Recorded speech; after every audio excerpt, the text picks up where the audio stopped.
Bienvenidos a Ghost en Español. Todo sobre la banda Ghost en tu idioma.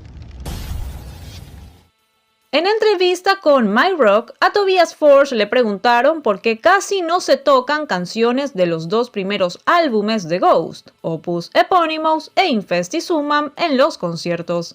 Recordemos que de esos discos actualmente solo se tocan Ritual, GR Zero y Monstrance Clock.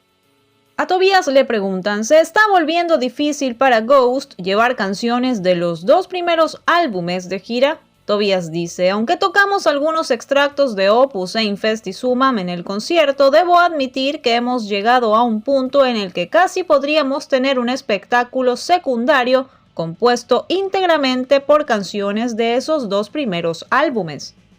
Las canciones allí estaban escritas de una manera diferente. Esa era mi forma de hacer las cosas en ese momento. Aunque todavía me encantan esos discos, las canciones que contienen tienden a aburrir un poco al público. Opus e Infesti Summum no están hechos para tocarse en lugares grandes.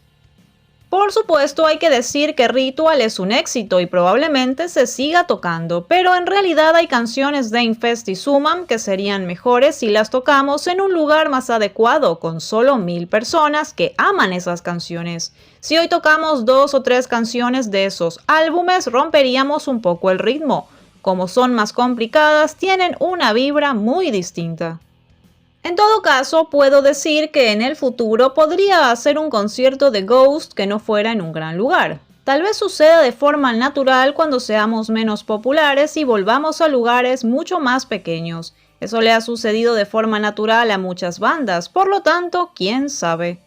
Finalmente, como dato interesante, Tobias comentó que en un principio para el Skeletour, él deseaba tocar 5 u 8 canciones del disco Skeleta, cosa que no pasó. Pero de todos modos planea añadir gradualmente más canciones del álbum.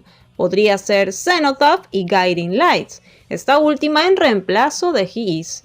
¿Qué opinas de esto? Déjame un comentario. Recuerda seguirme también en mi cuenta de Instagram para actualizaciones de último momento.